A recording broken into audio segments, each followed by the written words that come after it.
This video is sponsored by Skillshare. Right now, in an alternate reality, there is a different version of me making a different video. That video is probably titled something along the lines of Why I Will Never Read Brandon Sanderson. And in this reality, that video never came to pass because I talked to people. I've had a particular stance about Brandon Sanderson as a person that I've upheld for a long time, but that opinion has changed because I've talked to people. And I am so glad that I did.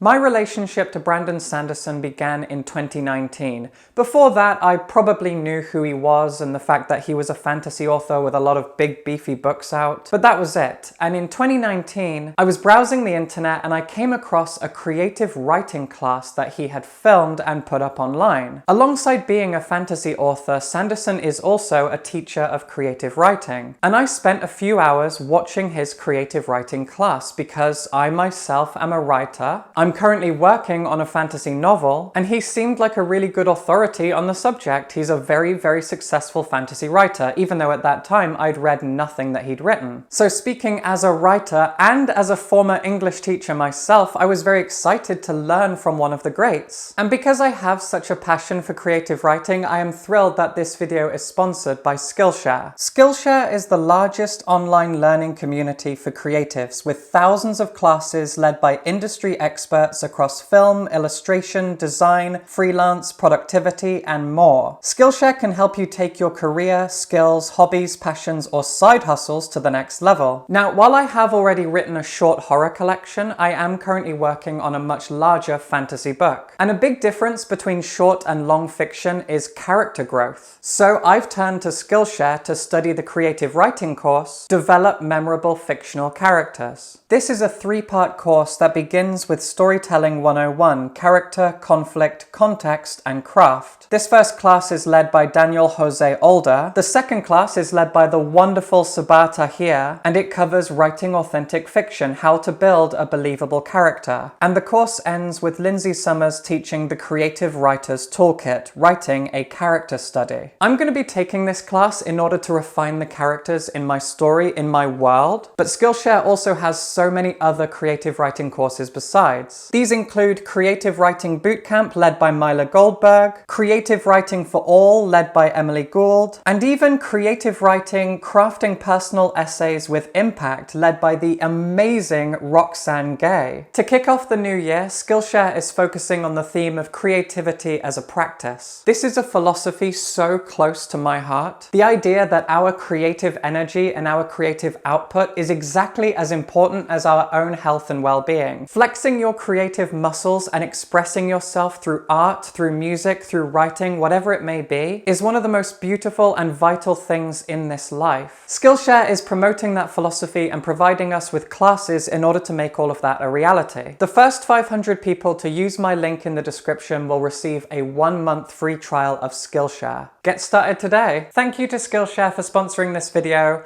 Now let's get back to talking about Brandon Sanderson and my evolving relationship with him. As I said, that creative writing class was my first experience with Brandon Sanderson. And there are a lot of things I learned by watching it, things that I still think about to this day. For example, I remember him talking about giving your protagonist a unique job, and an example that he gave was, what if the protagonist of a big epic fantasy story was a journalist? That's something that I've never stopped thinking about. The idea that you could write an entire fantasy world, but your protagonist is a journalist? That's a really interesting perspective. I really valued that, and I could tell that he was a really good teacher, someone who could really inspire. But then something changed. And in order to understand this, you have to know my ethics. I have a difficult relationship with organized religion. As an atheist, as someone who believes in personal autonomy, as a feminist, there are so many things about so many organized religions that upset and bother me. And as I was watching Sanderson's class, he offhandedly mentioned his mission, and so I did some digging. Sanderson spent 2 years as a missionary in South Korea. This did not sit right with me personally. I believed at the time, and I still believe honestly, that there are few things more disgraceful and abhorrent than missionary work. Missionary work, I believe, is an extension of colonialism and indoctrination. I don't like it, it upsets me, it bothers me, and it broke my heart that this guy I was learning so much from spent 2 years as a missionary. As it turns out, this is because Sanderson is a member of the Church of Latter-day Saints, often referred to as the Mormon Church. Much like with the Jehovah's Witnesses, a lot of people refer to the Mormon Church as a cult with evidence to back it up. And even though it doesn't affect me personally, it just gave me the creeps, and so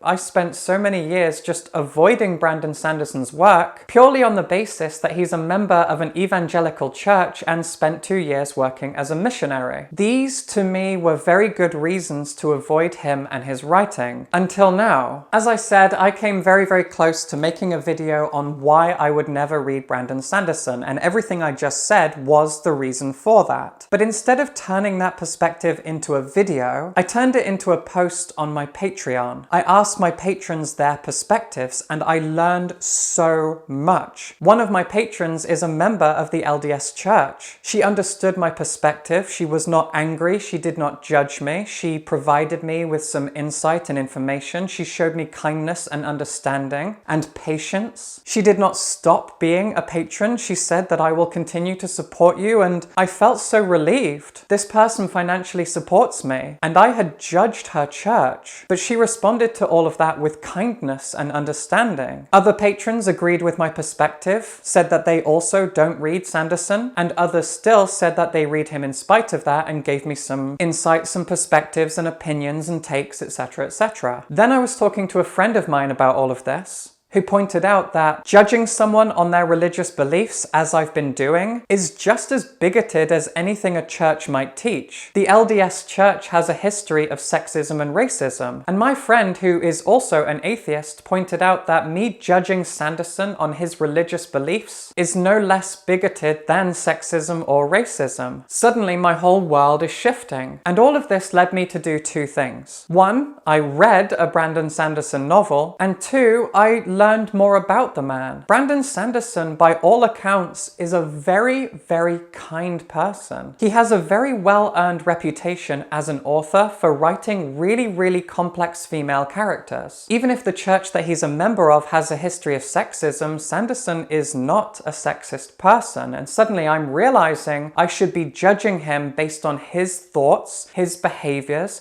his attitude, not that of his church. And even then I realized that I don't know the church that well, and maybe I shouldn't pass judgment based on a few bits of information that I've learned over time. Because obviously that church has taught and influenced Sanderson. And he seems, by all accounts, to be a good feminist. He certainly writes very complex, very interesting, very nuanced female characters. Beyond all of that, and I've seen this firsthand by reading one of his novels, he has a very passionate and diverse interest in religion. I've read so many thoughts and opinions from his fans online talking about how he approaches religion. In the worlds he creates, there are myriad religions, and those religions have been oppressed by colonialist powers. Suddenly, I had developed an entirely different attitude towards and understanding of Brandon Sanderson, a man who is clearly a good feminist and who has a wonderfully mature approach to religion. How could I continue to judge him in the way that I'd been before? Suddenly, I really felt like I was the asshole here. Brandon Sanderson is a good guy and a very talented writer. So, I read Mistborn, the first book in the Mistborn trilogy. This was his first fantasy novel, and I wanted to start at the beginning. This thing is wonderful. It is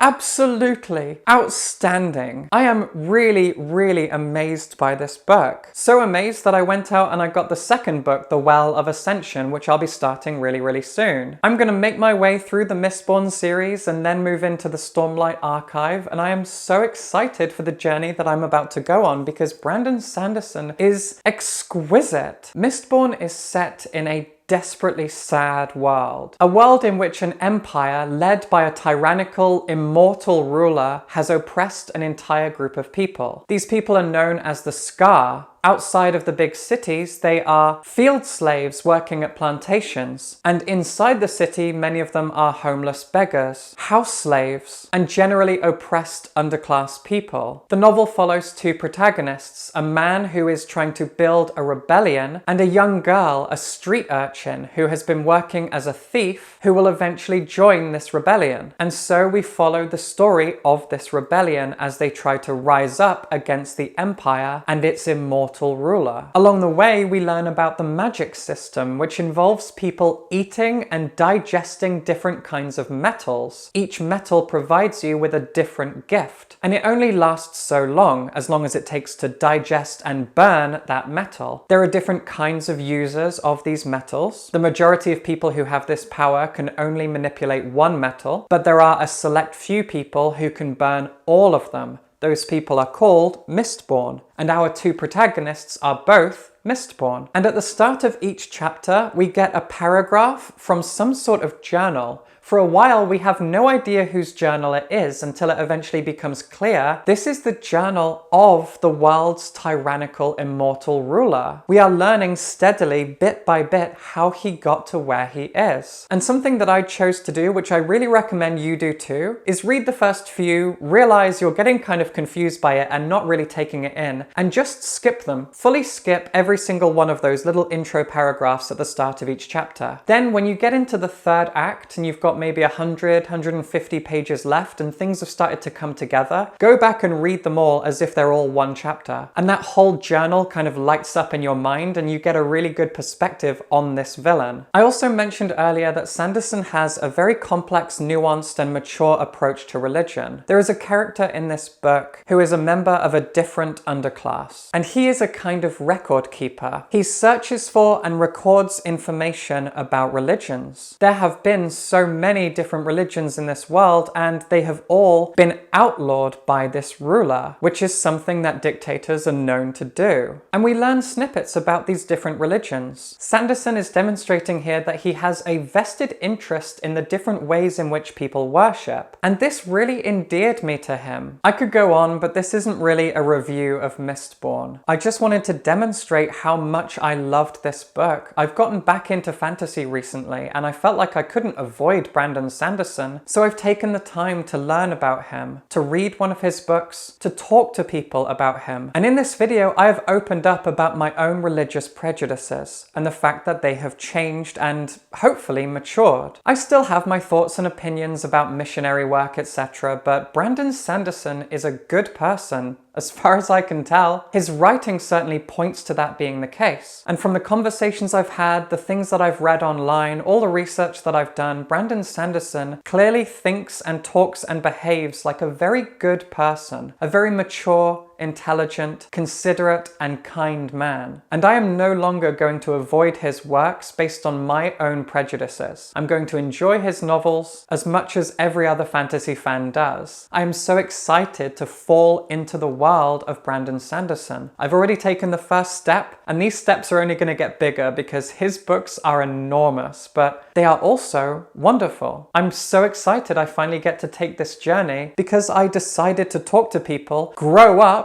do a bit of introspection, and this is where I've ended up. I get to take a whole new journey with an author I've been curious about but skeptical of for so long. It's time for me to take this journey, and I'm so excited and relieved, honestly. Let me know your opinions on everything I've said in the comments. Let me know your opinions about Sanderson. Tell me which books of his I should read and whether my reading order that I've got planned is actually a good idea, because honestly, I don't know. I'm a little bit lost. So give me your advice. Thank you again to Skillshare for sponsoring this video, and to you, subscribe for books.